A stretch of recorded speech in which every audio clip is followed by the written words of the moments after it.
What up, YouTube? I know what you're thinking right now. What? 2 videos in 1 week from Wesley? Impossible. We're gonna say I'm feeling productive this week. I washed the dishes. I took a shower for the first time in a month. I walked the dogs. These dogs. Say hi, Jax. Say hi. You have to be in every video. It's required.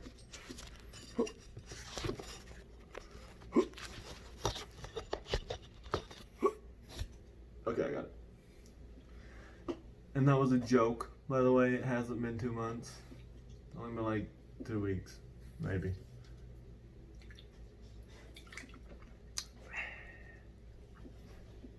You know, instead of developing a healthy sleep routine, I do this thing where I get 5 hours of sleep a night, and then I drink a lot of Red Bull until I eventually crash and sleep for like 16 hours.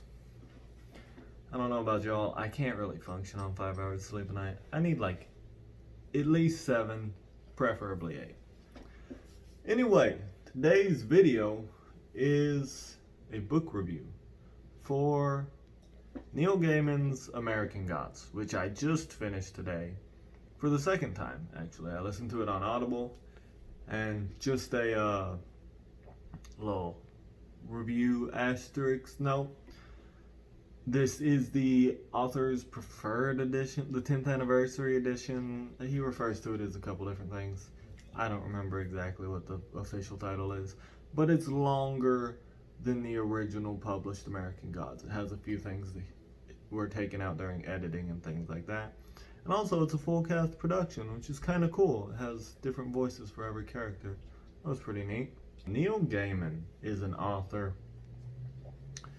who's a little bit of a struggle for me to read for basically personal-ish reasons, personal preference maybe.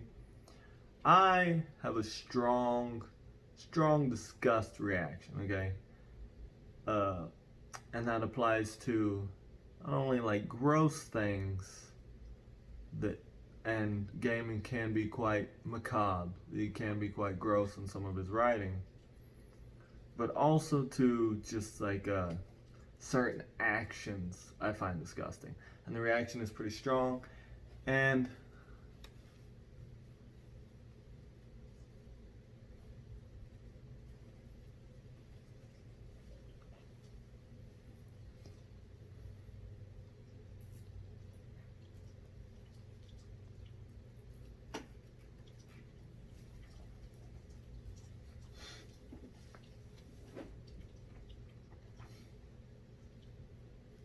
ruining my video outfit over here without my cross on there.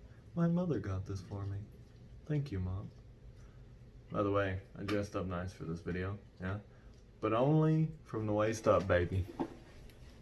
Sweatpants. Sweatpants. Let's go. 'Cause I'm going to the gym after this, so, yeah. Where was I? Ah, yes. Disgust reaction and personal thing that I have. Okay.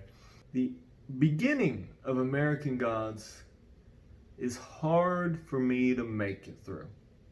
I just struggle getting through the beginning because I am really just disturbed greatly by what happens at the very beginning of the story.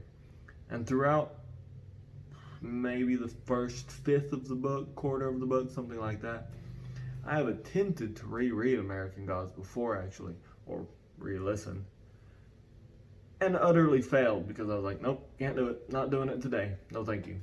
But I really wanted to get through it again this time, and so I did. And when I struggle my way through these obstacles, I arrive at a story which is really quite fascinating. The premise for American Gods is when foreign peoples, i.e. us, long hair problems, hair goes in your mouth. When foreign peoples came to the Americas, they brought their gods with them. So when the Irish came, they brought leprechauns. I'm not even sure if leprechauns were Irish, but you get the point. When the Romanians came, they brought vampires, or something of that nature. Again, I'm not even sure vampires are Romanian. I don't know the origins. This isn't like mythology class, okay? Anyway, the point is, when people came to America, they brought their gods with them. Those gods were slowly forgotten or only remembered in a very limited way. And a very common theme throughout the book is America is not a good place for gods. These gods that were brought over by people immigrating to America are now in conflict with the new generation of gods. The gods of technology and of television and guns, things of that nature. They're in conflict with those. Shadow, our main character, is drawn in to this conflict among the gods on the side of the old gods, really without much say in it. I mean, he eventually agrees to work for one of the old gods, a man named Wednesday, who's a con man. But his hand was strongly forced. He really didn't have any other options. And we follow Shadow as he wades through this really strange world of gods, which is really a world of ideas and beliefs, and it's heavily symbolic, and it can be hard to follow exactly what's going on. I should say less so, it's not that hard to follow what's going on, but there's a lot of mythology and symbolism that if you're not familiar with it, it's detail that is hidden that you don't recognize. I know enough about mythology. I'm more educated than most people in mythology. And so I notice, hey, this is supposed to be representing this god, or this god seems really familiar, but I can't quite place them, and things like that. And it's a strong part of the detail within the story. And our main character, Shadow, is kind of in the same boat with us, and he's like, what in the is going on? But he also just rolls with it, because Shadow has nothing else. And if you don't think about it, if you don't really look into what's going on with Shadow, I think you can miss this, or maybe undervalue this, that Shadow goes along with these things and can be very flat and very emotionless. And it's because he's kind of dead inside. Shadow really doesn't care. He doesn't think he has much to live for. And as the story progresses, he begins to realize what's going on with himself. I think Shadow is an interesting character. We are with him throughout a large portion of this story. He is the focal point, he's the main character. You're with him for 90% of the book. And I think he's an interesting character who's really unconventional, I guess. He can almost come across as the blank slate, self-insert protagonist. And, don't let me speak for Neil Gaiman, but I really don't think that's what he is, for the reasons that I mentioned before. We also have our leading cast of gods, first and foremost being Wednesday, who's a really disturbing man. But all of the gods are quite disturbing. If you're at all familiar with mythology, you know that ancient peoples believed some real disturbing shit, and they did some really disturbing things, like sacrificing children. It's unpleasant when these gods speak of the rituals that were dedicated to them and things of that nature. They also address something which is interesting, which is the attempt to understand beings that are a product of human ideas, but they are not human themselves. They are separate from humans.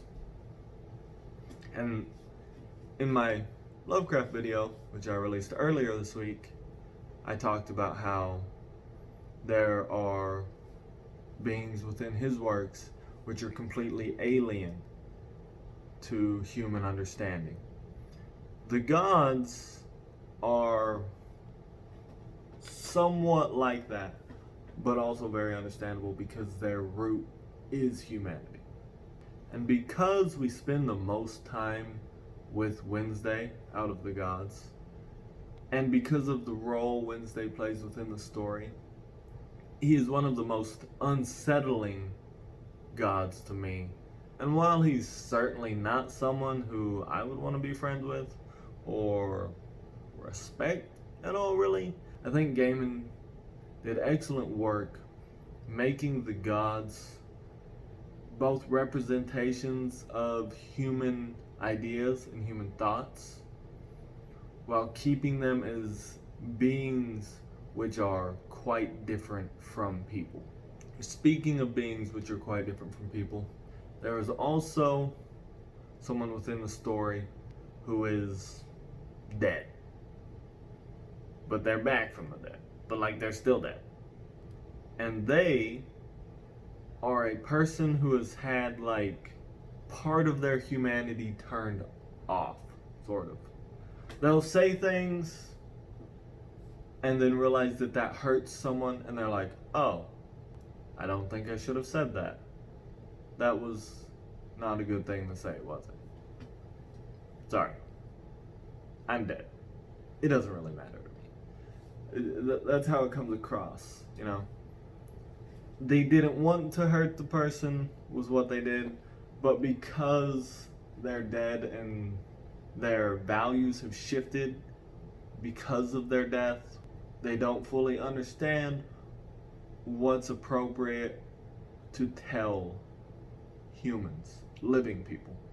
I know normally within my reviews I have a little, as I divide these into sections, and I have my little characters ranking and my character score and then the plot score and all of that, but I just kind of wanted to wing today's video. Now, all of these themes of the interactions, especially the interaction between gods and belief and people, play a strong central role to the plot, and they play a strong role to Shadow's involvement within the plot. The plot was kind of all over the place, and in the appendices, Gaiman himself says that the book is multiple different kinds of stories all melded together, and that's very, very true. There's an element of murder mystery. There is the sort of kind of creepy horror style to the book. There is the road trip narrative. There is a journey of understanding for Shadow. There are a bunch of different plots all woven together, and I've seen other stories that do this, and at the end of them you walk away like, what in the was that? That was a mess. That was just, you threw too many things together. example, in my opinion, is the second movie in the Fantastic Beasts series. I forget what it's called. The Crimes of Grindelwald. That movie, in my opinion, had entirely too many things going on. It was telling entirely too many stories. However, American Gods blends all these together very, very well and ties them all around Shadow. And at the story's conclusion, and not until like the very conclusion of the story, do you see how every thread is woven together and how things that were said within the first chapter or things that were laid within the first 2-3 chapters or at the very beginning of the book. I mean, on the first page, there is groundwork laid for the threads that weave this plot together. And it's really an impressive amount of foreshadowing. And a lot of it is actually really on the nose. He's like, look, here it is. This is what's going to happen. And you don't know. Like, it didn't occur to me, really, with at least half of the things, what they were hinting at. Which is a really impressive, cool job of both story structure and foreshadowing. Now, if there is one area where these multiple threads do hinder the book, it's definitely pace. Now, as I said, this is the extended version. It's the 10th anniversary version of the story, and longer than the original. And there are a couple points where there are little stories being told that are relevant to the plot and help you understand the plot further on down the line. But I was like, come on, man. To be frank with you, I don't care about this little diversion from our story. I just want to get back to where we are. They weren't that compelling to me. It wasn't even necessarily that they weren't that compelling, it was that there were too many of them. And it really slowed down the story in some cases. Again, like I said, this isn't the original published version of American Gods. The original version may be different than that. If you have read both versions, let me know how different they are. I am curious. But overall, that's really my only major complaint with this story, and I believe the rest of the story is very well put together, well structured, and impressively written. I think Gaiman did an impressive job putting the story together, and even if you don't enjoy the story, I think it's worthy of respect for the work that he did on the story. Overall, I think I'd give American Gods by Neil Gaiman probably let's go with an 8. Probably an 8. I was gonna say 7.5 because this is my rating and the intro is hard for me to get through and some of the middle, but the ending is just like extremely satisfying to me. It's an ending style that I like, and that bumps it up, So instead of a 7, it's an 8. American Gods by Neil Gaiman, 8 out of 10. That's the only rating that matters because it's my rating, not fucking with y'all. Anyway, thank you all for watching. I hope you have a wonderful day.